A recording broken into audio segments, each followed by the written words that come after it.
Aujourd'hui, je vais vous parler un petit peu de mon retour d'expérience sur un projet que j'ai construit dans un environnement de recherche, Olipsys. Et on va parler de plein d'aspects de façon assez généraliste, mais, mais on pourra rentrer en détail sur enfin, un ou plusieurs aspects particuliers si vous avez des questions dessus. Euh, alors, donc je me présente, je m'appelle Mathieu Gouel, je suis, j'ai commencé, je suis rentré dans l'équipe de recherche de Timo Friedman en tant qu'ingénieur de recherche, et depuis septembre, je commence ma thèse. Et donc, en fait, à partir de juin, on a eu un petit peu la nécessité de construire un système, un nouveau système de mesure de la topologie d'Internet. Donc, c'est pas du tout le sujet, mais globalement, en fait, c'est un système distribué où il y a plusieurs agents répartis partout dans le monde. Et il faut pouvoir les piloter en leur demandant de faire des traces routes concrètement vers une multitude de destinations. Et, euh, et donc, ce projet, il pose des problèmes rapidement de scalabilité et en fait, il est intéressant ce projet parce que il, il faut qu'il soit très tolérant, vu ce côté un peu distribué d'une multitude d'agents qui doivent recevoir des ordres de mesure. Il est intéressant parce qu'il faut avoir euh, des choses importantes en termes de tolérance à la faute, de scalabilité, etc. Et d'ailleurs, ce qui est aussi intéressant, c'est qu'il y a d'autres systèmes de mesure qui existent déjà. Et il y en a eu plein ces 20 dernières années. Et là, en fait, je pense que c'est le premier système de mesure qui, a- qui- qui utilise des technologies modernes comme Docker, etc., pour vaincre, entre guillemets, des problèmes d'ingénierie. Donc, en fait, donc la présentation, je vais parler un peu de tout, comme j'ai dit. Je vais parler à la fois au début de design, et ensuite, on va aller tranquillement vers du code, en fait. Euh, Comme ça, on aura un spectre assez large de la conception et la réalisation d'un système de ce genre en Python. Et encore une fois, hein, n'hésitez pas à me couper si vous voulez focus sur un sujet en particulier.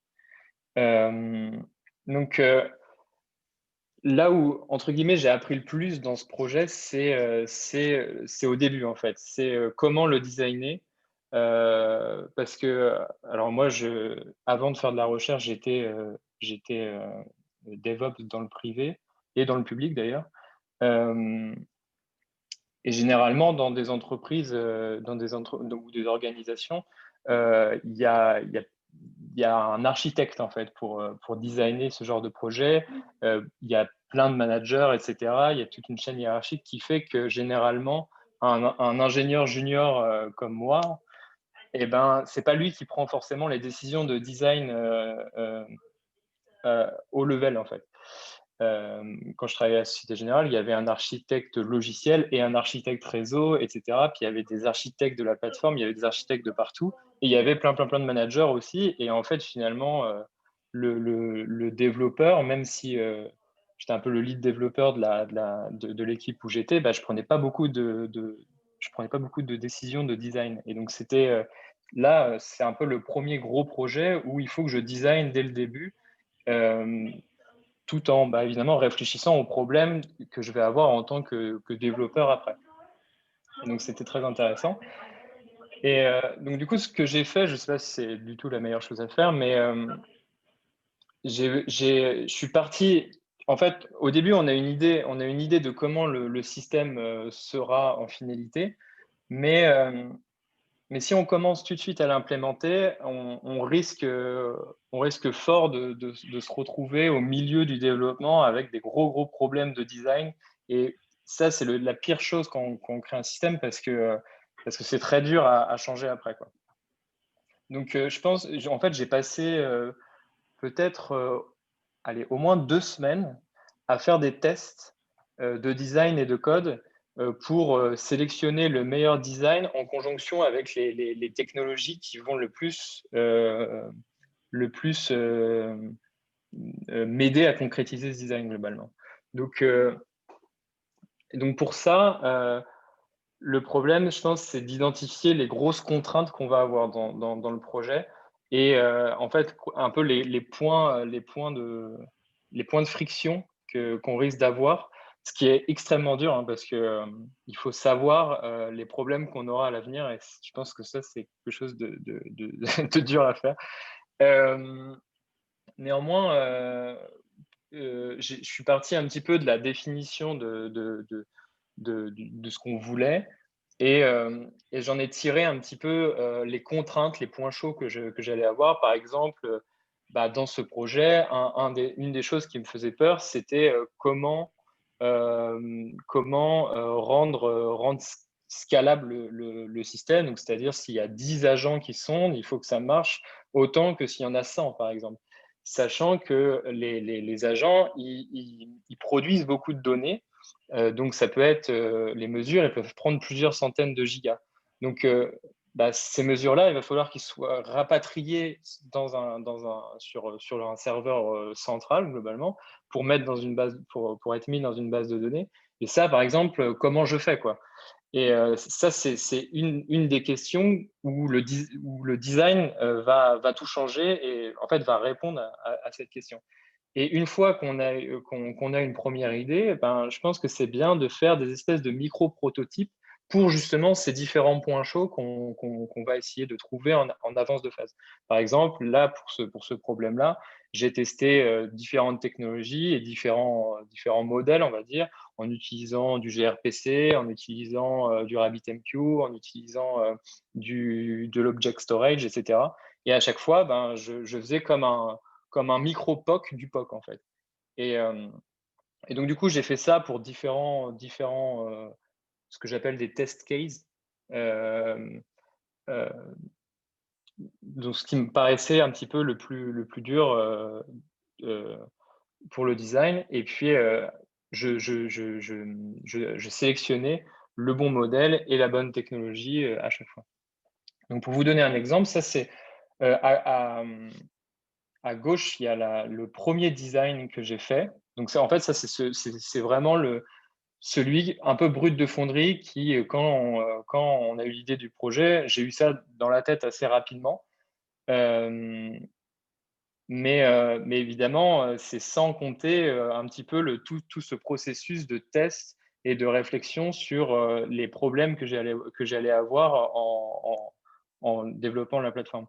Et vous voyez que là, ce design, il est possible, c'est-à-dire que je peux le coder. Et imaginons, ça peut prendre 1 mois, 2 mois, 3 mois à coder, mais les problèmes, je vais les avoir au bout de 3 mois. C'est-à-dire que je vais pas avoir quelque chose, je vais pas avoir une erreur franche. C'est-à-dire que si j'implémente ce design, je vais avoir des résultats, mais je vais avoir très rapidement des limitations. C'est-à-dire qu'il va fonctionner, le système, mais il va être très limité très rapidement. Et pour pouvoir après changer le design, on va devoir changer la moitié du code, quoi, parce que ça va être compliqué, quoi.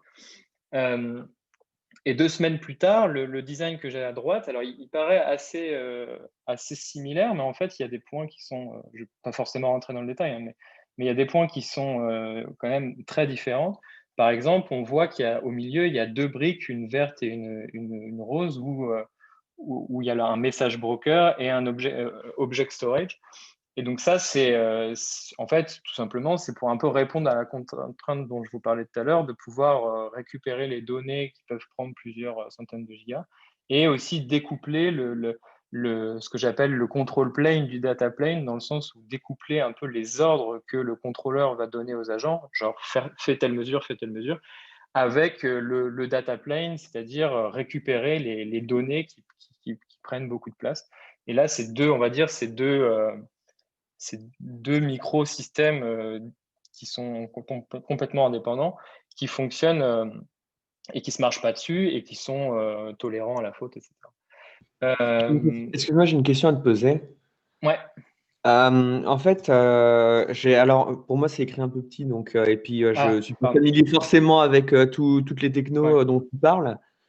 J'ai bossé il y a longtemps hein, sur ce projet, donc je vois à peu près de quoi tu parles, il y a pas de problème. Mais,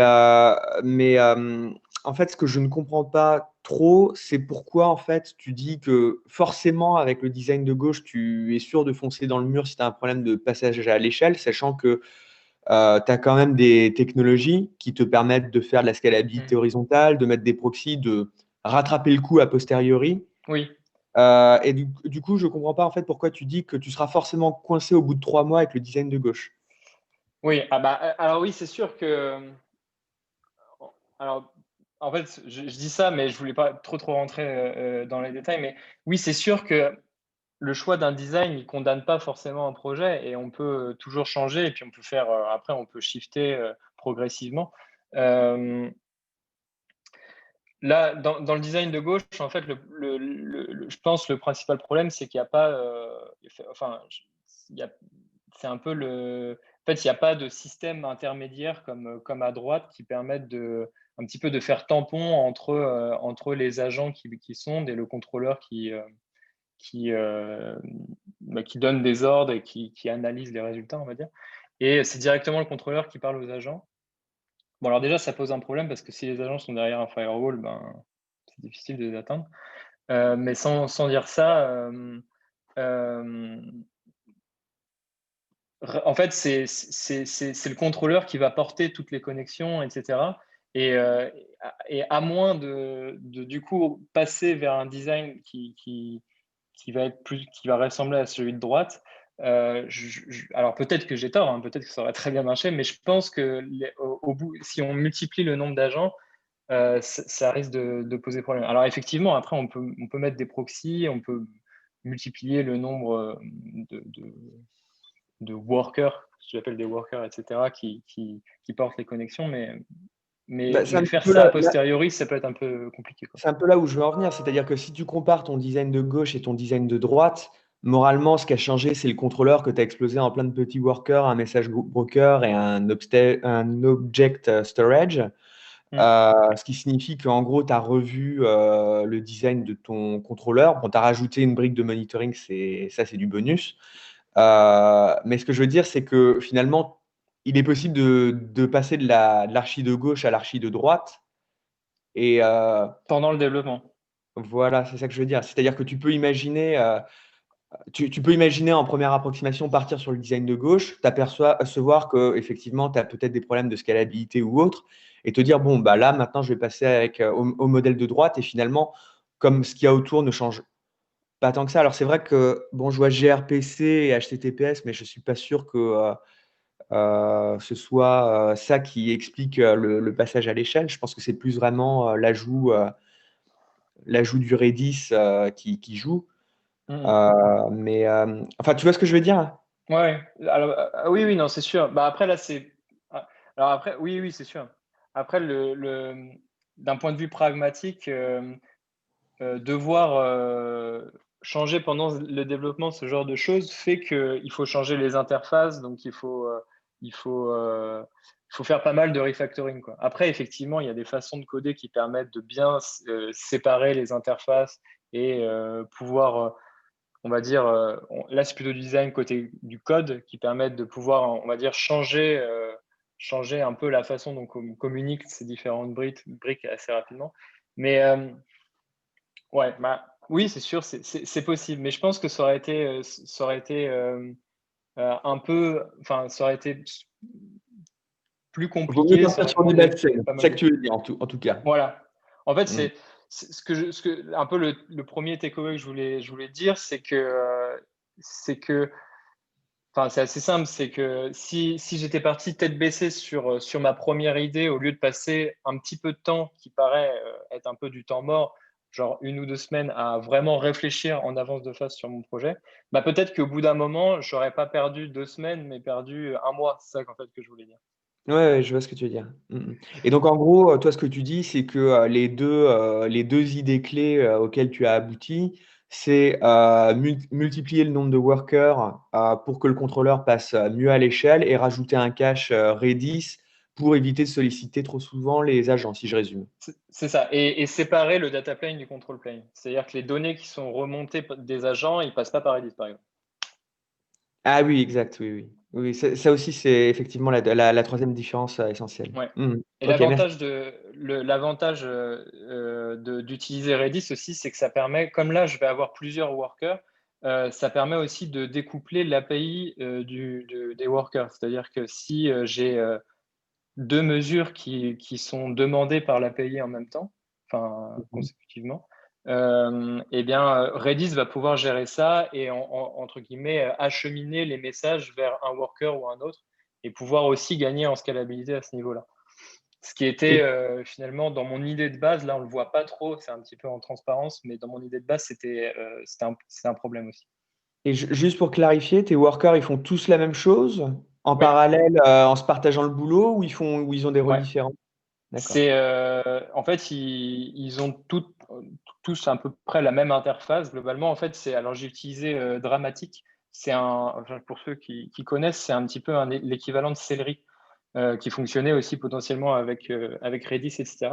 Et en fait, c'est comme une fonction c'est un callback en fait. C'est une fonction qui va être, lancée dans un thread, enfin dans un process même. En fait, il y a plein de process et ça va être lancé dans un process. La fonction va être lancée dans un process quand il y a une tâche qui va être mise dans une queue dans Redis. Et ça, c'est cool parce que du coup, j'ai par exemple 10 process qui attendent et selon les, les commandes qui sont lancées via l'API, eh ben, on va dire, faire du scaling horizontal sur le nombre de mesures qui sont mises dans une D'accord. queue. En gros, si je résume ce que tu dis, c'est que tu as une série de jobs. Donc, par exemple, l'utilisateur 1 a demandé telle mesure, l'utilisateur 2 a demandé telle mesure. Donc, tu les mets entre guillemets dans une file et chaque worker, tour à tour, prend un boulot qui est dans cette Voilà, file. c'est ça. Et Ouais, d'accord. Ok, ok. voilà. Ok, c'est bon, c'est clair. Ok, merci. Bah, tu peux continuer, je t'en prie. Alors du coup, alors juste une parenthèse, c'est que là, on voit que mon design, il est assez modulaire et en forme de briques. Et ça, alors je pense que c'est intéressant parce que pareil, hein, il y a pas mal de... Là, déjà de base, le design était assez modulaire. Euh, et en tout cas, dans l'industrie, pas forcément par rapport à ce projet-là en particulier, mais dans l'industrie, j'ai vu beaucoup de choses, de projets qui se retrouvaient limités à cause de leur côté monolithique, en fait. Où tout était fait via un gros code qui gérait un peu tout, qui gérait les connexions. J'ai vu surtout ça avec des projets Java, où c'était des énormes projets Java qui prenaient un blinde de RAM et qui faisait tout dans un même exécutable en fait, et qui gérait les connexions, qui gérait l'analyse, etc. Et, euh, et souvent, ça se retrouvait limité parce que il fallait des gros serveurs pour pouvoir les héberger et puis on ne pouvait pas du coup faire de scaling horizontal. Si tout d'un coup il y avait un manager qui décidait que ce projet il allait être mis sur Kubernetes, et ben, c'était terminé parce qu'on ne pouvait pas le faire, etc., etc. Enfin, j'ai vu vraiment ça dans l'industrie. Et maintenant, entre guillemets, le côté moderne de faire des projets, il passe souvent par des conteneurs. Euh, et donc, moi, en fait, chaque brique qui sont là, c'est un conteneur Docker. Donc, l'API, par exemple, c'est un conteneur Docker avec le code Python de l'API. Les workers, c'est des conteneurs aussi. Chaque brique du monitoring aussi. Redis, Minayo, c'est les conteneurs officiels, etc. Même la base de données, c'est un conteneur Docker. Et puis les agents aussi, ce qui est pratique parce que enfin, dans ce projet-là, là, en fait, un agent, il peut être mis sur n'importe quel système sous-jacent, ça peut être un énorme serveur gigantesque qui va prober super vite, comme une Raspberry Pi chez nous, quoi. Et donc, du coup, avoir l'abstraction de conteneurs, là, dans ce projet, ça sert en plus en termes de praticité des agents, mais ça sert aussi souvent à influencer le design pour, pour un peu très rapidement ne pas tomber dans le travers de faire quelque chose de monolithique. Euh, Et puis aussi de ne pas tomber dans le travers de vouloir réimplémenter des choses qui sont parfaitement faites par des programmes qui fonctionnent out of the box avec un conteneur Docker. Par exemple, je pense à Redis, par exemple. Dans mon projet, le message broker, finalement, j'aurais pu être tenté rapidement de le réimplémenter. Et d'ailleurs, dans mon premier design, il n'existait pas. Donc, il y aurait eu un moment où ces histoires de tasks et de queues, etc., j'aurais dû les réimplémenter. Et au final, bah, là, avec Docker, alors je ne dis pas que c'est Docker qui m'a forcé, entre guillemets, à utiliser Redis, hein, pas du tout, mais je trouve que ça permet de rapidement prendre la décision d'utiliser des programmes qui sont concentrés sur une tâche particulière et qui le font bien, qui sont open source, etc. Et en l'occurrence, ben, Docker permet une simplicité d'utilisation de ces programmes-là, parce qu'il n'y a pas besoin de les installer sur un autre serveur ou une autre VM, etc. etc. Excuse-moi, j'ai une petite question encore. Il y a un petit truc qui m'échappe en fait dans le raisonnement que tu tiens. Tu dis une brique, un Docker. Ouais, Mais en fait, bon, déjà, si tu veux installer Redis sur une machine, tu fais un bon vieux apt-get et hop, tu as Redis. Tu pourrais très bien avoir ton API et ton cache sur la même machine. Je veux dire, c'est pas le oui, fait oui, oui, d'avoir bien sûr. Docker qui te dit, tiens, est-ce que je vais utiliser Redis ou est-ce que je vais pas utiliser Redis? Donc là, c'est le premier point qui me bloque un petit peu dans ton cheminement.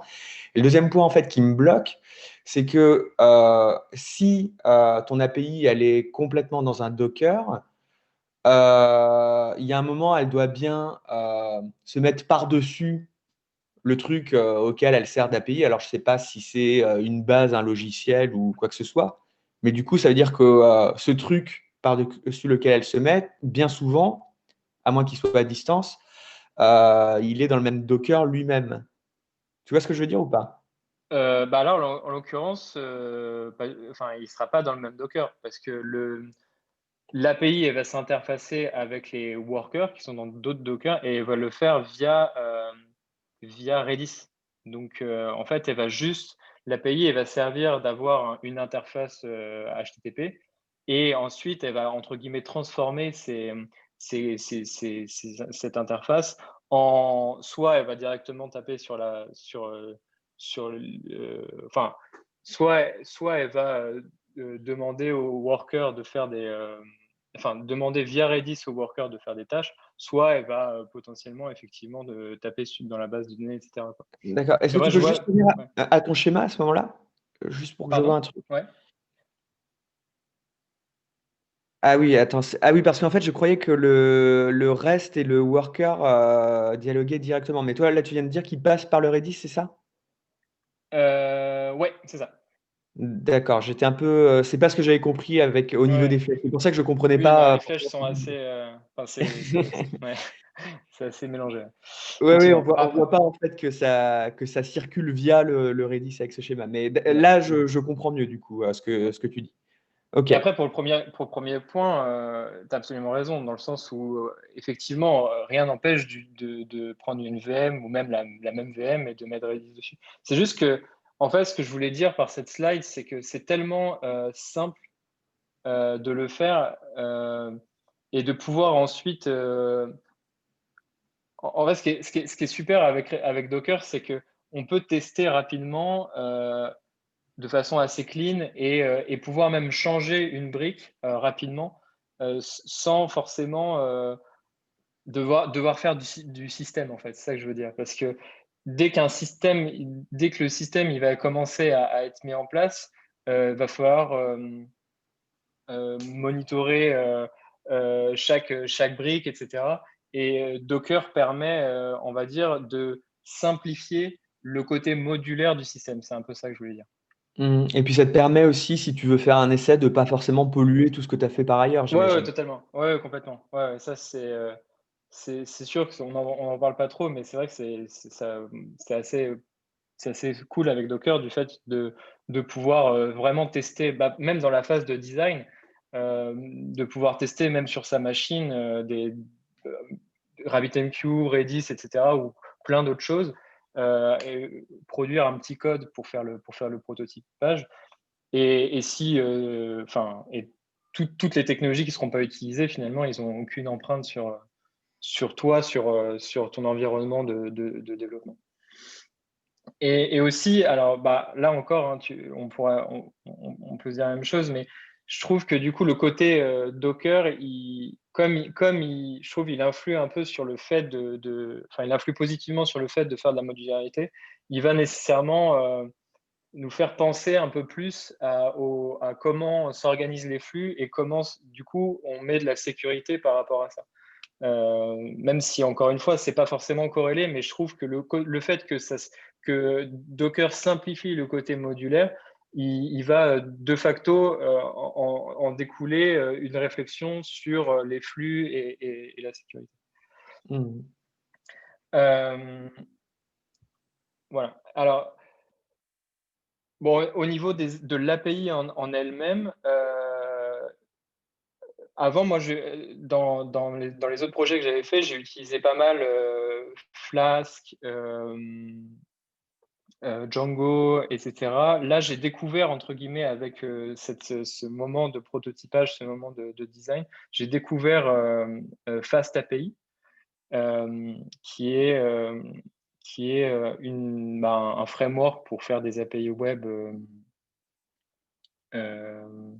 et qui est assez moderne, qui prend en compte le côté asynchrone, ce qui m'intéressait pas mal, et aussi qui utilise le typing le typing optionnel de Python pour faire des checks sur les API et tout. Donc c'est pour ça que je voulais un peu en parler. Mais là, le but de cette slide, c'était aussi de bien réfléchir à ce moment-là.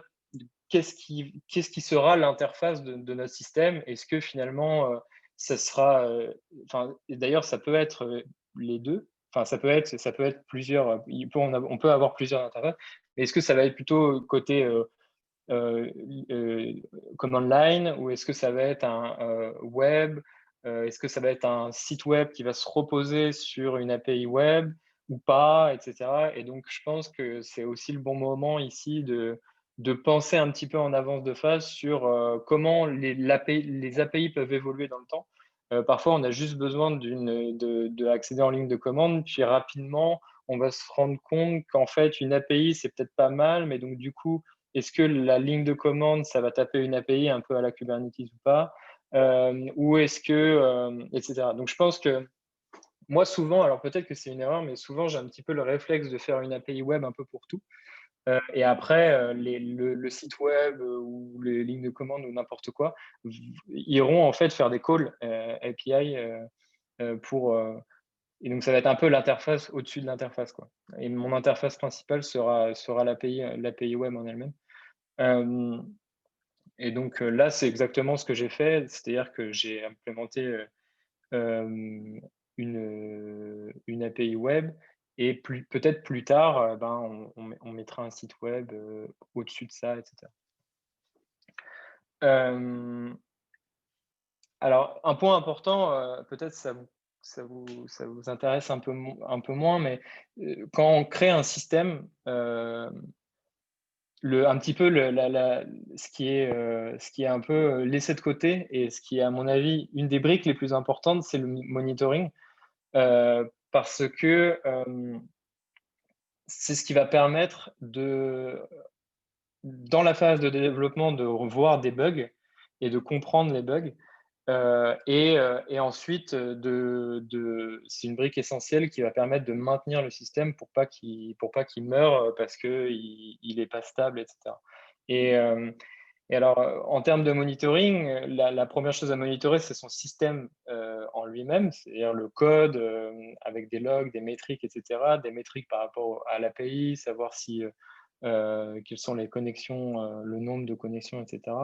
Mais c'est aussi monitorer les systèmes qui sont en dessous de notre système à nous, qui permet au système de fonctionner, comme les serveurs, les ressources allouées sur les serveurs, etc. Quelles sont les ressources prises par Docker? Est-ce qu'il n'y a pas parfois à certains moments des pics de ressources, etc. Et pouvoir corréler avec des comportements dans le système. Et donc, et ça, par exemple, je l'ai appris un peu aussi the hard way, même si je savais déjà que le monitoring c'était important. J'ai pas tout de suite monitoré les ressources qui étaient les ressources et les logs de toutes mes briques. Et en fait, pendant un mois, donc évidemment, je ne faisais pas full time, mais j'avais un petit peu un problème sous-jacent que j'arrivais pas à résoudre, qui était que de temps en temps, j'avais une erreur et la mesure s'arrêtait. De temps en temps, comme ça. Et donc, c'est les pires, parce que c'est pas une coupe franche. Donc, c'est souvent les pires erreurs. Et, et donc, j'ai beaucoup cherché, entre guillemets, manuellement. Et, et je trouvais pas. Et en fait, j'ai réussi en mettant finalement, indirectement, j'ai réussi en mettant en place du monitoring parce que en monitorant ma stack de Object Storage qui permet de remonter, de remonter les données depuis les agents, euh, eh bien, j'ai vu qu'il y avait certains logs qui étaient assez étranges et ça m'a permis de remonter au fait qu'en fait, le problème, c'était le système ZFS, donc le système de fichiers qui était sur mon serveur. Ce qui est finalement, ce qui est finalement assez difficile à trouver sans un système de monitoring qui permet d'avoir des logs et des métriques qui permettent de corréler un petit peu les comportements, les logs avec les ressources, etc. Donc, je voulais aussi en parler en tant que retour d'expérience sur le fait qu'il y a des fois, il y a des erreurs qui sont dans des systèmes qui deviennent un peu complexes, il y a des erreurs qui deviennent extrêmement difficiles à débugger et que sans un très bon système de monitoring, il y a des fois, ça peut être un petit peu fatal pour certains systèmes puisque ça réduit fortement l'efficacité, enfin pas l'efficacité, mais le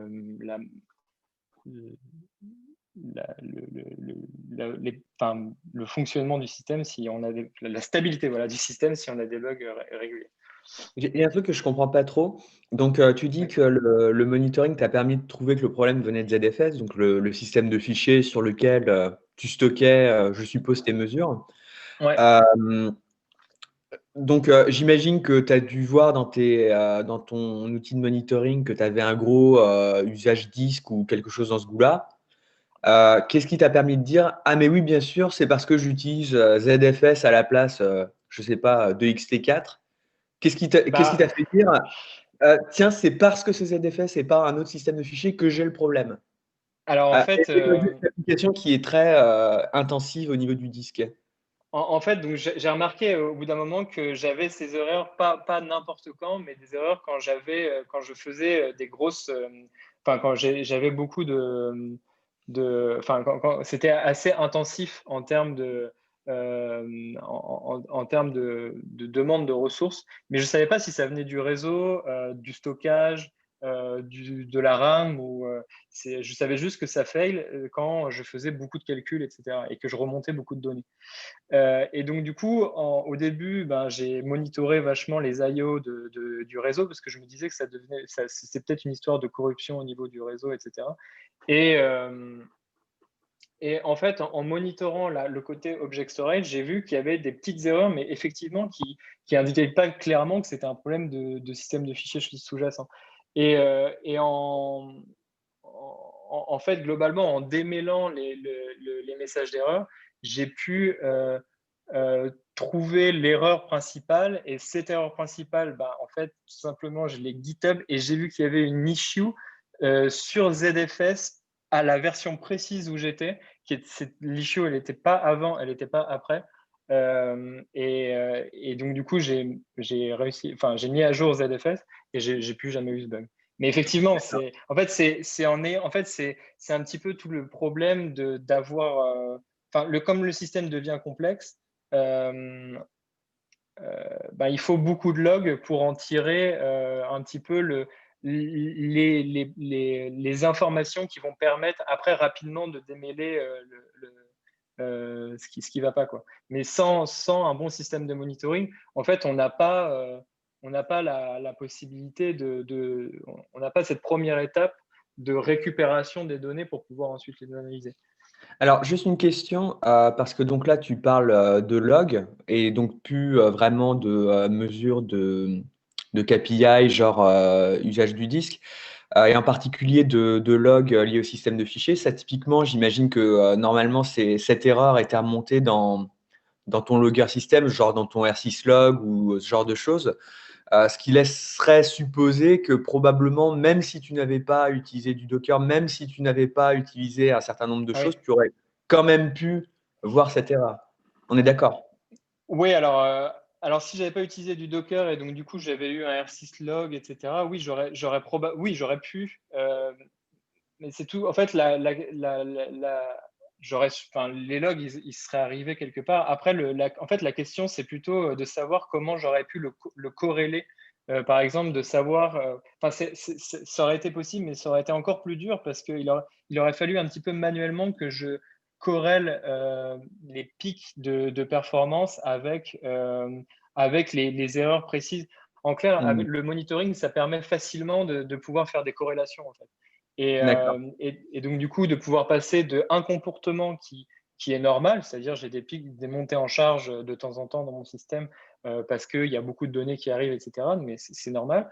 Euh, avec cette erreur-là, en clair, il faut pouvoir la trouver parce qu'elle est à un moment précis, etc. Et plus le système devient complexe, et plus c'est critique d'avoir un monitoring, de passer du temps, parce que ça prend du temps hein, de monter une stack, de passer du temps qui paraît être un petit peu overkill et une perte de temps, mais plus le système devient complexe, plus c'est critique d'avoir un monitoring qui lui aussi est entre guillemets complexe et avancé, quoi, plutôt. Mmh mh. Et le nice to have, c'est aussi, par exemple, les systèmes de monitoring, ça sert aussi, par exemple, à avoir des alertes. Là, je marque dès que j'ai des seuils, en fait. Et si j'ai des erreurs, par exemple, mes logs, ils sont erreurs, warning, etc. Si j'ai des erreurs, je peux avoir une alerte sur un Slack, etc. Et ça me permet, comme les mesures, en fait, je ne l'ai pas dit, mais les mesures, elles durent 3 jours. Donc, c'est ça aussi. J'avais des problèmes à certains moments de certaines mesures, dans des mesures qui durent 3 jours. Et donc, du coup, c'est extrêmement large, en fait, c'est un peu une aiguille dans une botte de foin, en fait. Et donc, après, l'alerting est aussi assez intéressant quand on a une bonne stack de monitoring, parce qu'on peut mettre des seuils et être un peu plus responsive les éventuels problèmes, surtout quand on a des mesures qui durent 3 jours, etc. Donc, au début, je voulais utiliser, enfin, j'avais l'idée d'utiliser ELK parce que c'est très très connu pour ce genre de système. Euh, le problème, c'est que ELK, c'est assez, donc c'est Elasticsearch, Logstash et Kibana. Le problème, c'est qu'Elasticsearch, ça prend énormément de ressources et donc du coup, je pouvais pas euh, sur mon Mac, je pouvais pas. J'étais obligé quand je faisais mes tests, de ne pas mettre. Enfin, je pouvais pas le lancer sur mon Mac tellement ça prenait de ressources en fait. Donc, il fallait que je tronque un peu le système de monitoring euh, dans mon environnement de développement globalement. Euh, alors après, mon environnement de développement, il aurait pu être sur un gros serveur à part et tout, mais on n'en a pas forcément des tonnes.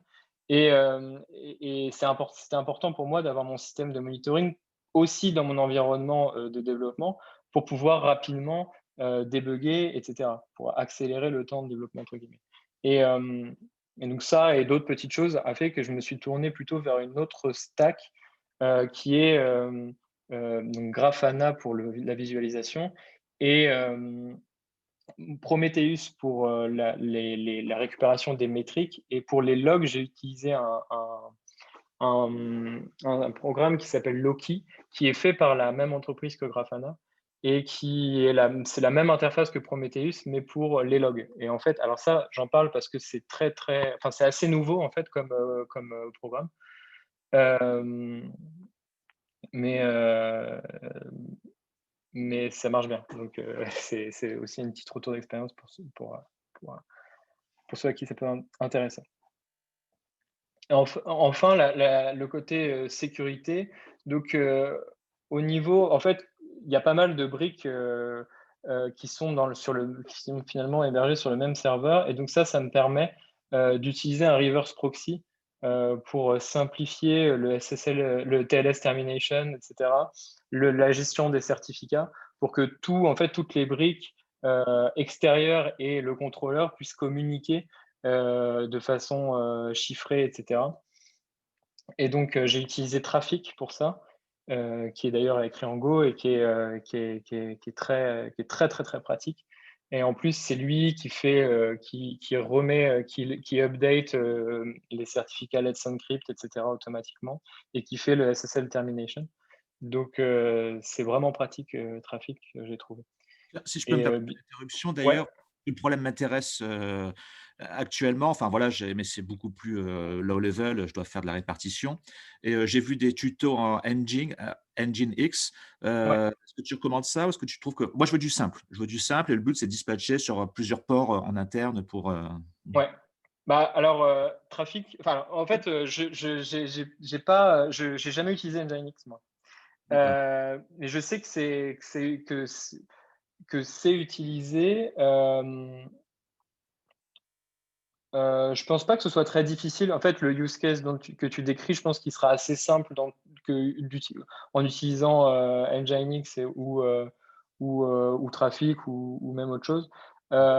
Après, moi, du coup, comme j'ai utilisé déjà plusieurs fois Trafic, je trouve que c'est très très simple et ça s'intègre ultra bien avec Docker Compose et tout. Et donc, du coup, c'est assez, c'est assez, enfin, je trouve que c'est très simple, et cetera, Trafic. Après, Nginx, je suis sûr, c'est simple aussi, mais Oui, oui, à peu près, mais comme je connais ni l'un ni l'autre, voilà et je veux juste faire ouais. des virtual hosts pour, dispatcher sur les ports en interne, donc tu recommanderais n'importe lequel du coup? Oui, ouais, ouais. Et Ouais. Trafic, en plus, depuis la version 2, les choses sont en fait, avant, c'était un peu limité. J'aurais dit qu'il y avait des choses qu'on pourrait faire avec Nginx qu'on n'aurait pas pu faire avec Trafic. Mais maintenant, c'est plus du tout le cas. Et ça marche vraiment bien. Moi, je suis vraiment très content. En plus, il y a une interface web qui permet un petit peu de vérifier que les confs sont bonnes, savoir si les choses enfin, si les back-ends sont toujours up, etc. Donc, c'est assez sympa. OK, merci.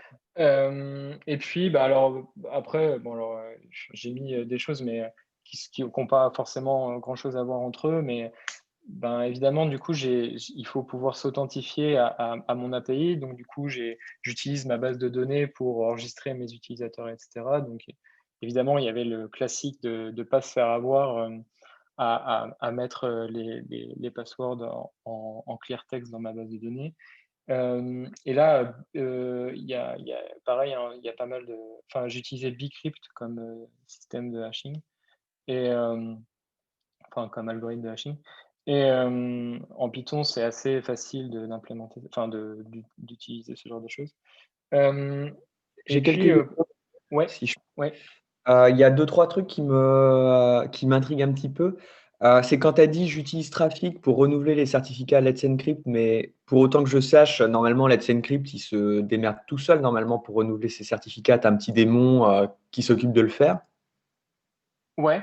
Alors, bah, en fait, Je pas trop rapport avec Trafic, en fait, hein. bah, du coup, moi, j'ai pas de démon, en fait. C'est Trafic qui gère lui-même Ah en fait, d'accord, OK. tu lui donnes le certificat et puis c'est lui qui gère, qui fait ça, en fait. Ah Donc du d'accord, coup, OK, ça bah, doit être parce c'est quelque chose qu'effectivement de moins, ouais, parce qu'en fait, effectivement, normalement, tu as un truc qui s'appelle Certbot, donc qui s'installe ouais, avec Let's Encrypt et mais je crois que c'est seulement pour Apache, et Nginx. Enfin, moi, je ouais. dis Nginx, hein, excusez-moi, je le dis à la française. D'accord, donc c'est simplement parce que toi, tu as ton propre serveur web. Je suppose que Trafic a un serveur web, en fait, En vu fait, que tu me le mets. Trafic, ouais, en fait, enfin, il a son propre serveur web, c'est-à-dire qu'il a sa propre interface où, du coup, on peut vérifier les connexions, et cetera. Puis ensuite, oui, il expose les ports pour tes backends. Ouais, OK. Donc en fait, il a Et les 2. Et mon autre question, donc là, c'est par rapport au mot de passe dans la base. Donc, je ne sais pas quel SGBD tu utilises, J'utilise mais ClickHouse. généralement, hein? J'utilise ClickHouse. Ok, donc je connais pas ClickHouse, mais on va dire que pour celles en tout cas que je connais, genre MySQL ou Postgres ou ainsi de suite, tes mots de passe, tes mots de passe d'utilisateurs de base de données, ils sont by design chiffrés. Donc, je D'accord. comprends pas en fait, pourquoi tu as besoin de recourir à une technologie pour le SGBD que tu as choisi. C'est pas directement pris en charge? Alors peut-être que je le sais pas. En fait, il y a quand même, entre guillemets, la petite logique à faire. Peut-être que je le sais pas. Alors peut-être que sur ClickHouse c'est pas disponible, ou peut-être que c'est disponible mais que je ne sais pas le faire. Mais en clair, moi, j'utilise.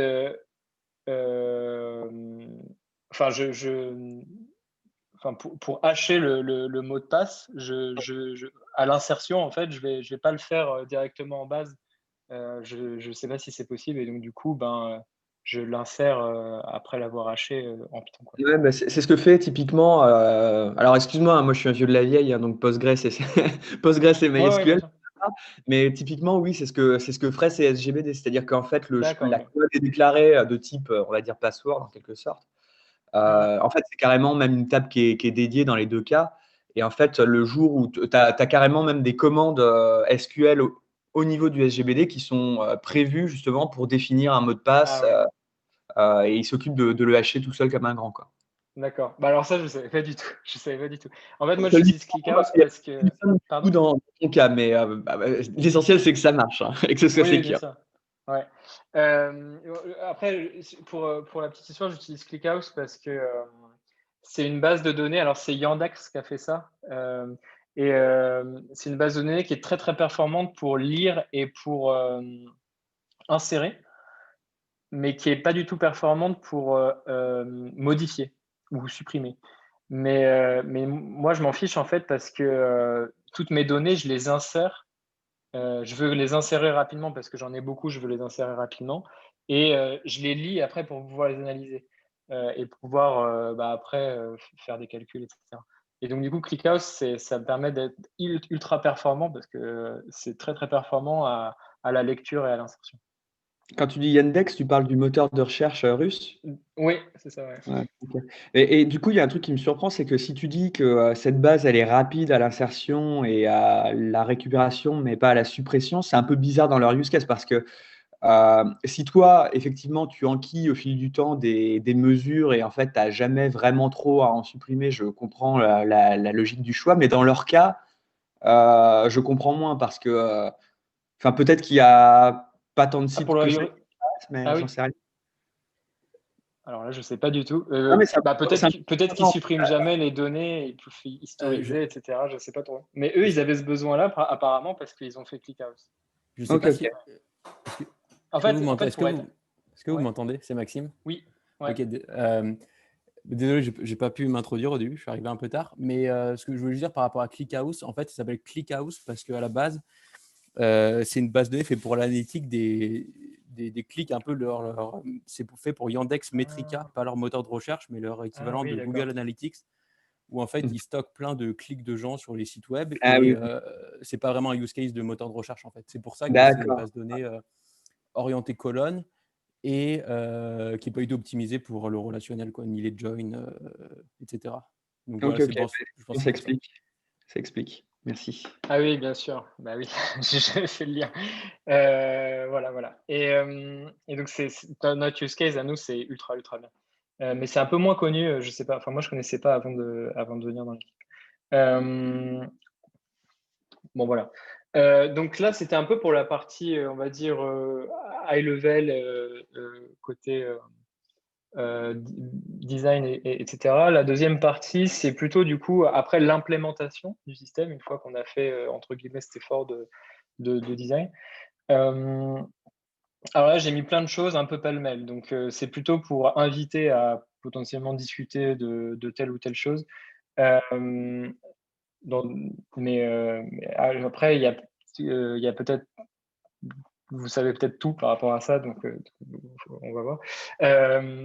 Donc, en fait, j'ai un peu réutilisé plein de bonnes pratiques que j'utilisais avant dans le privé, etc., quand je devais travailler en équipe. Alors là maintenant, c'est le cas. On travaille en équipe et donc, du coup, je suis content qu'on ait mis en place ces choses-là. Mais quand j'ai commencé tout au début le système et tout, j'étais tout seul en fait à le coder. Et donc, du coup, j'aurais pu ne pas trop m'embêter avec la lisibilité du code, les formats, les tests, etc. Mais évidemment, pour la maintenance d'un système, c'est hyper important. Pour et également pour pour pouvoir en fait passer le flambeau potentiellement ou pour pouvoir travailler à plusieurs, c'est super important. Donc, d'un point de vue du management des dépendances, avant, j'utilisais beaucoup Pipenv. Maintenant, j'utilise Poetry, qui est un peu plus à la mode, entre guillemets, maintenant, et qui est assez rapide et pratique à utiliser. Je ne sais pas si vous connaissez. Et ça me permet de créer des environnements virtuels dans mes environnements de test, etc. Même si là, dans notre cas, il y a quasiment tout qui est tout le temps en Docker. Donc, en fait, Poetry me permet un petit peu de déverser toutes les libs Python directement system-wide dans le conteneur Docker. Mais quand je veux travailler sur un bout de code sans être forcément dans un conteneur Docker, ça me permet en fait d'avoir un environnement virtuel bien séparé, etc. Et vite fait, qu'est-ce que Poetry apporte par rapport à un Venv classique? Alors en fait, Poetry, il va faire l'environnement virtuel, il va créer l'environnement virtuel et dans l'environnement virtuel, il va s'occuper du management des dépendances. C'est-à-dire que si je veux installer une dépendance, je ne vais pas installer via pip. Je vais l'installer via Poetry et en fait, il va… alors ça a changé depuis très récemment, mais parce que maintenant pip le fait, ou le fait mieux en tout cas, mais il va gérer au niveau des versions des librairies et des dépendances, il va gérer pour faire en sorte qu'il n'y ait pas des dépendances qui sont incompatibles au niveau des versions. Par exemple, si A il a besoin d'une dépendance B qui est inférieure à 1.0 et que C il a besoin aussi de la dépendance B mais supérieure à 0, là pour le coup ça sera totalement incompatible, donc il va fail. Au lieu de ne pas fail, mais que ça soit problématique après dans l'exécution du code. Et puis s'il y a, on va dire, une intersection, il va prendre l'intersection plutôt de prendre la dernière, l'ITest, etc. Et donc il va gérer les dépendances tout en gérant l'environnement virtuel. Et comme ça, on a un outil pour tout. Et pipenv aussi le fait, mais il est un petit peu plus lent. Donc voilà. Je vais être un peu taquin, mais alors nous, on est plutôt amateurs, mais par exemple, PyCharm le fait, non? PyCharm, quand je loupe un package, il me dit: «Attention, là, il faut que tu te mettes à jour, tu as pas cette dépendance-là dans ton Venv, il faut que tu le mettes en place». Et il fait de la résolution de dépendance aussi, PyCharm? J'utilise VS Code, moi. Mais, De ce que j'ai vu, oui, c'est-à-dire, en gros, tu as un petit bandeau qui dit, Coco, dans ton enfin, si tu fais un PyCharm avec un Venv associé, il va dire, «Coco, ce package-là, tu l'as pas». D'accord. Mais Mais par exemple, ouais. Mais je pense que pour la gestion des dépendances, ça se repose juste sur Pip Ça. ou sur Anaconda, l'un des deux, je sais pas lequel, mais Ça dépend de ton Venv, je pense, si tu prends un ouais. Venv ou un Venv Anaconda. Mais donc il fait ni mieux ni pire que ce que ces outils-là savent faire, à mon avis. Bah, c'est juste Euh, que tu as pas à chercher activement, c'est proposé, ouais, tu as le pop-up qui fait, Coco. je pense qu'il y a une petite incompatibilité dans ce que vous dites, parce qu'en fait, Anaconda et Pip sont deux gestionnaires de paquets Python qui vivent chacun de leur côté leur vie, et j'imagine que Poetry en est un de plus. Corrige-moi si je me trompe, Mathieu.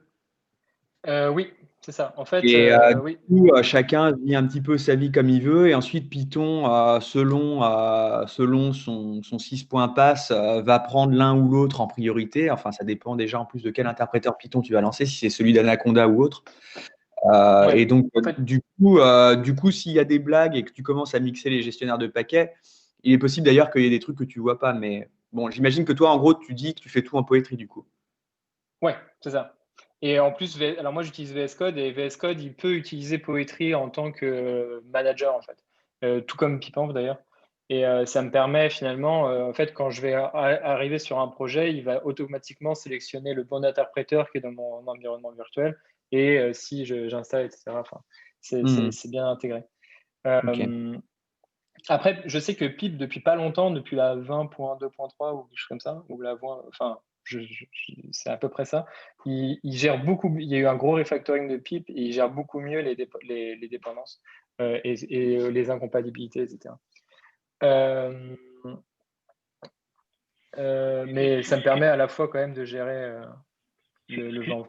Excuse-moi Mathieu, on a commencé un petit peu en retard, mais je pense que ce serait bien quand même qu'on finisse dans 5-10 minutes maximum. D'accord, ouais, pas de souci. Pas de souci. Et donc sinon, alors après pour le linking du code, j'utilise Flake 8 moi. Pylint c'est très bien aussi. Euh, je suis un grand amateur de Black pour le formatting et ça permet d'améliorer la lisibilité euh, très fortement, je trouve. Et aussi d'avoir exactement les mêmes standards en termes de formatting quand on code à plusieurs. Et après, on peut utiliser des pré-commits pour automatiquement faire les checks de linting et de faire le formatting directement.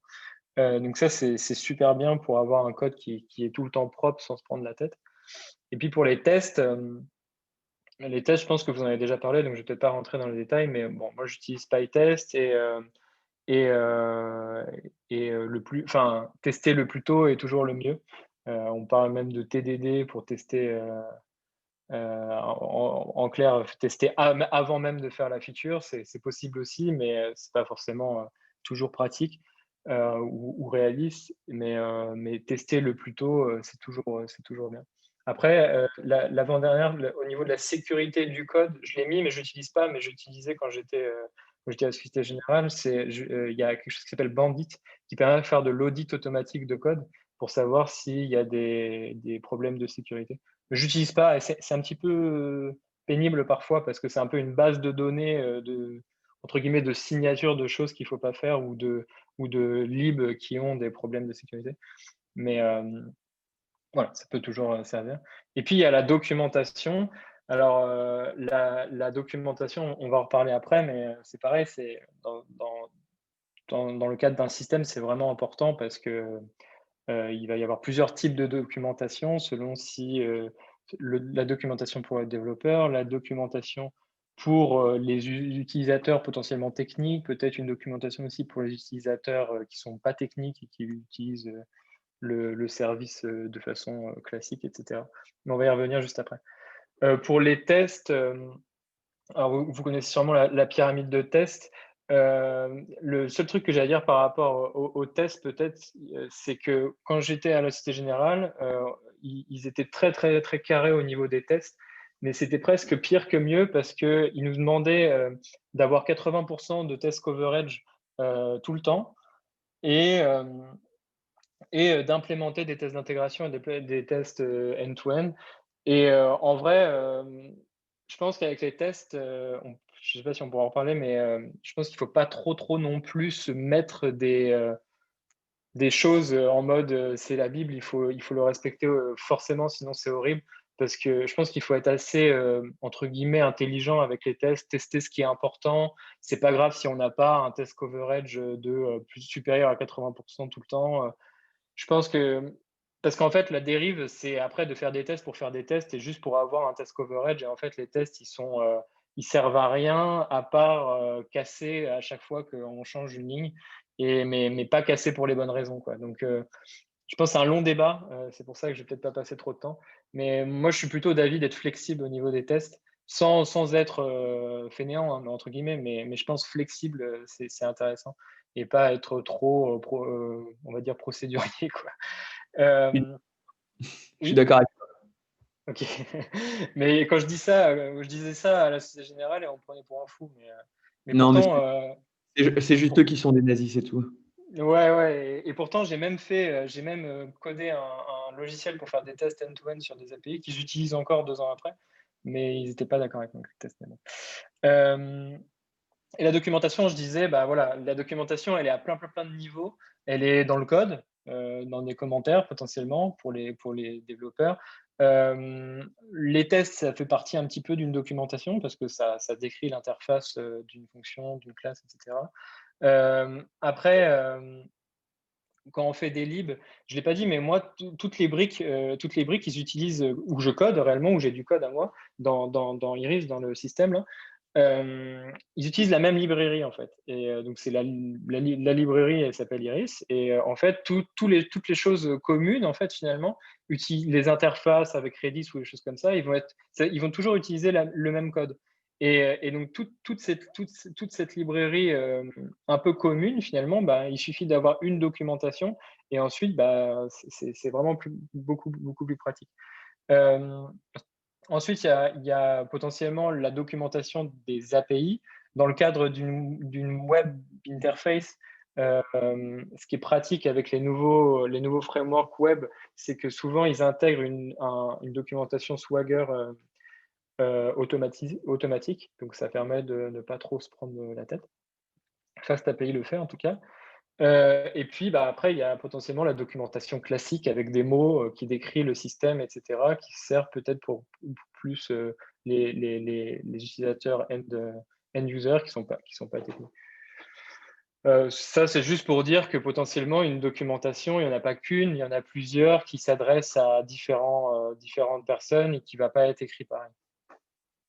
Il y a même aussi la documentation pour la maintenance, par exemple, d'un système, parce qu'il y a forcément des choses à faire peut-être pour maintenir le système, nettoyer des choses qui ne sont pas totalement automatisées. Bon, là, je passe super vite, mais si on a le temps, après, on peut en parler. Pour le contrôle de version, pareil, ça se trouve, vous êtes très familier avec ça. Mais là, cette fois-ci, j'ai utilisé GitHub, mais de façon privée pour l'instant, et puis on le mettra public quand ce sera public, quoi, quand le papier sera accepté, etc. Et ça, c'est pratique parce que du coup, on peut avoir tous nos process de CI/CD, de issue, de pull request, etc., qui sont déjà, on utilise déjà la cible entre guillemets que ce dont on veut faire quand ce sera public. C'est-à-dire qu'on utilise GitHub Action pour le CI/CD. Etc. Et donc, du coup, on traque potentiellement les issues et tout. Et donc, c'est bien parce qu'on n'aura pas besoin de switcher on va dire, de système de versionning ou de système d'issue tracking ou de système de CI/CD quand on sera public. C'est un peu aussi un problème que j'ai déjà vu où on avait des choses très privées qui utilisaient, je sais pas moi, GitLab CI par exemple. Et puis tout l'environnement GitLab, et puis tout d'un coup, on veut le mettre en public pour faire de l'open source, et là, dans ce cas-là, il faut tout changer, mettre sur GitHub, etc. Donc, ça peut être pénible.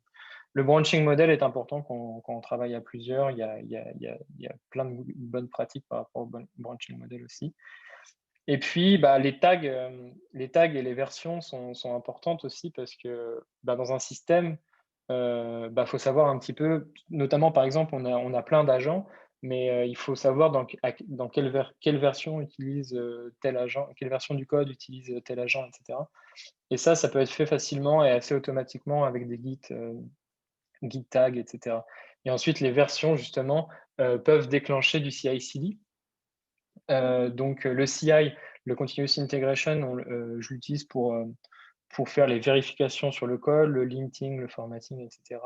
Sur les commits et les pull requests. Comme ça permet sur GitHub, sur la version remote, d'avoir des choses très propres pour ensuite que les autres puissent le pull. Et puis, bah, pour le continuous deployment, alors nous, pour l'instant, on est très basique. On crée juste les images Docker automatiquement à chaque fois qu'il y a une version ou un commit. Si c'est un commit, on crée une version light test. Et si c'est une version, bah, avec du semantic versioning, on va créer on va créer directement les versions fixes des conteneurs Docker qui collent à la version du code. Et tout ça automatiquement avec GitHub Action. Donc ça, c'est très pratique, ça me fait gagner vachement de temps. Mais après, on peut aller plus loin, bien sûr. On peut ensuite, au niveau de la production, donc l'environnement de production, moi, dans mes expériences d'avant, on pouvait directement, quand il y avait une nouvelle version, la lancer en production, ou au moins en test, dans l'environnement de test, la tester, puis ensuite automatiquement appuyer sur un bouton et ça déploie en production. Et ensuite, quand ça déploie en production, on pourrait dire que c'est très dangereux de déployer automatiquement en production, mais il y a des façons de le faire sans que ce soit trop dangereux. Par exemple, il y a des choses qui s'appellent le blue-green deployment ou le canary deployment, qui permettent de passer de l'une à l'autre, d'une version N-1 à une version N, de façon plus smooth. Par exemple, qu'une partie des utilisateurs, par exemple 10% des utilisateurs commencent avec la nouvelle version, et puis si on ne voit pas de bug, et progressivement, on met plus d'utilisateurs, etc. Enfin bref, il y a plein de choses à faire, mais c'est peut-être que tout ça, ça vous intéresse un petit peu moins pour vos use cases.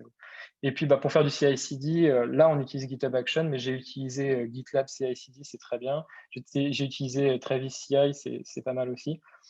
J'ai utilisé Jenkins, et c'est très puissant Jenkins, mais c'est assez, enfin, parfois ça marche pas très bien, c'est écrit en Java et c'est un petit peu pénible.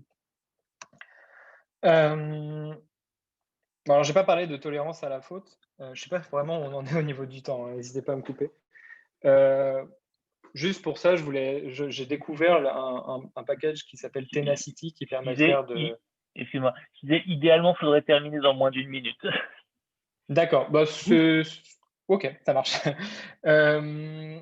Juste pour mentionner Tenacity, c'est un package Python qui est pratique pour faire de la tolérance à la faute. En fait, il va un petit peu faire tout le boilerplate de l'exponential back-off, etc. Ça permet pareil de ne pas avoir à réimplémenter des choses un peu basiques comme ça.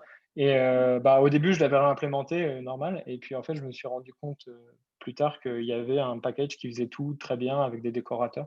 Et j'ai trouvé ça sympa. Et comme je disais, toutes les interfaces, ils sont dans un code commun, dans une librairie. Et donc, du coup, ça fait que il y a la tolérance à la faute, il n'y a pas besoin d'en mettre partout dans le code, il y en a juste besoin d'en mettre à certains endroits qui sont utilisés par tout le monde. Et puis pour finir, là, c'est un peu le bonus, on n'est pas du tout obligé d'en parler, mais moi j'ai un peu découvert l'univers de l'asynchrone en Python avec ce projet. Et c'est quand même assez pratique pour faire de la scalabilité sans trop se prendre la tête, en tout cas jusqu'à un certain point. Et ça commence à être vraiment utilisé. Je suis sur Twitter des core designers, enfin des core contributeurs de Python et tout, qui commencent à dire que c'est plus quelque chose de niche, mais c'est vraiment le nouveau standard. Après, de là à faire de la sync tout le temps, je pense que c'est une mauvaise idée, mais je pense qu'il faut. Avant, ça me faisait entre guillemets un peu peur parce que je me disais que c'était peut-être un petit peu avancé et un peu early en Python. Mais maintenant, il y a vraiment, c'est vraiment utilisable facilement. Les interfaces sont simples et ça permet potentiellement de gagner en performance quand le besoin en est assez facilement. Et en plus, par rapport à ça, il y a les libs commencent à devenir toutes compatibles avec de l'asynchrone. Je pense à FastAPI, Typer, etc., qui sont directement compatibles avec de l'asynchrone. Et je pense que ça va continuer. Donc j'ai vraiment, ça m'a vraiment intéressé ce côté-là aussi. Voilà. Je ne sais pas si vous avez des questions supplémentaires. Je ne sais pas si on a le temps aussi. Mais c'est tout pour moi. Ok, merci tout plein. Est-ce que vous avez des questions en plus de celles qu'on a posées pendant l'exposé? Moi, j'ai une micro-question, mais comme on est hors délai, j'attends une réponse courte. À l'époque, donc c'était il y a très très longtemps où je bossais sur ce projet, on avait un problème qui était plus on a de mesures, plus la base est grosse, et plus la base est grosse, plus les requêtes sont lentes. Et Ouais. à l'époque, la solution qu'on avait trouvée, c'était pour passer à l'échelle, en fait, on partitionnait la table dans le temps et on dispatchait la requête sur la bonne table en fonction des mesures qui nous intéressaient. Et je me demandais, avec toutes les technologies qui sont apparues depuis, et tu en as évoqué un certain nombre, s'il y avait une manière plus élégante de faire, ou en tout cas comment tu avais résolu le problème, comment vous aviez résolu le problème. Bah C'est- alors, et c'est- nous, on fait une table par mesure par agent. Donc, c'est Une beaucoup de table tables. par agent. Donc il y Ouais, a une donc, mesure dans une table. ouais. Mais une mesure, potentiellement, c'est 1 milliard de lignes. Enfin, je pense qu'on ne parle pas des mêmes mesures. Peut-être, enfin, là, la Quel quantité d'informations par mesure est assez énorme, en fait. Moi, enfin, quand je dis une mesure, j'entends un trace-route. Un trace-route. Ah oui, mais nous, on fait 10 millions on fait 10 millions de trace-routes en une mesure, en fait. Mais en fait, on fait des snapshots.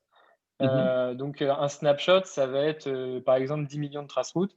Mais ça sur potentiellement 10 ou 100 agents. D'accord. Et alors, du coup, bah, chaque mesure pour un agent est dans une table, mais potentiellement, ça fait des très, très grosses tables. Donc, D'accord. du coup, bah, on va dire la chose. En fait, je sais pas. Je me pose toujours la question de savoir si c'est problématique d'avoir un très, très grand nombre de tables.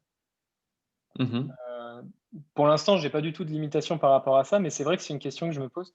Et après, bah, effectivement, par exemple, si on veut avoir, je sais pas moi, le nombre de nœuds sur sur toute la mesure entière de tous les agents, bah, en fait, il faut faire une manipulation pour un petit peu pour merger toutes les données de toutes les tables d'une même mesure. Euh, je travaille avec des étudiants pour voir s'il n'y a pas mieux à faire, mais pour l'instant, c'est comme ça qu'on fait. Ok. Ok, ok. Et j'imagine qu'en fait, tu dis que tu as 1 million de mesures dans une mesure, entre guillemets, parce qu'en fait, c'est pas un trace-route source-destination, c'est une espèce de truc, plein de sources vers plein de destinations d'un coup, en gros. C'est ça, ouais. En fait, on utilise on a construit un logiciel dans l'équipe qui permet de sonder très, très, très rapidement plein de destinations. Et donc, du coup, Hmm. ça produit énormément de résultats. C'est pour ça que je dis que parfois, on a des centaines de gigas de mesures à transférer vers le contrôleur et à insérer dans la base de données. Ok, je vois. Ok, moi, c'est tout pour moi. Merci beaucoup. Et merci à vous. D'autres questions après celle de Marco? Juste pour rebondir sur la question de Marco, salut, c'est Kevin. Bah déjà, salut Marco, ça fait longtemps qu'on ne s'est pas parlé. Ça faisait un petit moment. Je suppose que le logiciel en question, c'est le tien dont il parlait. Exactement, ouais, alors je suis arrivé à la fin, donc, mais j'imagine qu'il a dû parler d'Amominer.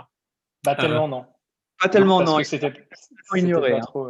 Ok, bon, Ignoré. bah, c'est pas grave, mais le truc qui fait des millions de trace-routes comme ça, c'est ce logiciel-là. Alors juste pour répondre à ta question d'avant, je pense que ClickHouse permet de gérer beaucoup plus que ce que vous faisiez avant, mais il y a toujours ce problème de scaling.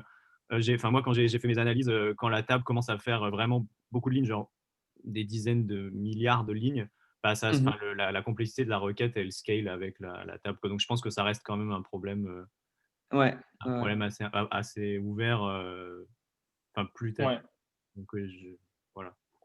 Non, mais ça, c'est la grosse difficulté pour moi du projet, enfin, au-delà de tous les défis architecturaux. Et, enfin, je suis impressionné d'ailleurs du travail qui a été accompli depuis que moi je suis parti. Je ne reconnais plus rien, mais en tout cas, je trouve ça très beau maintenant. Donc, félicitations à vous.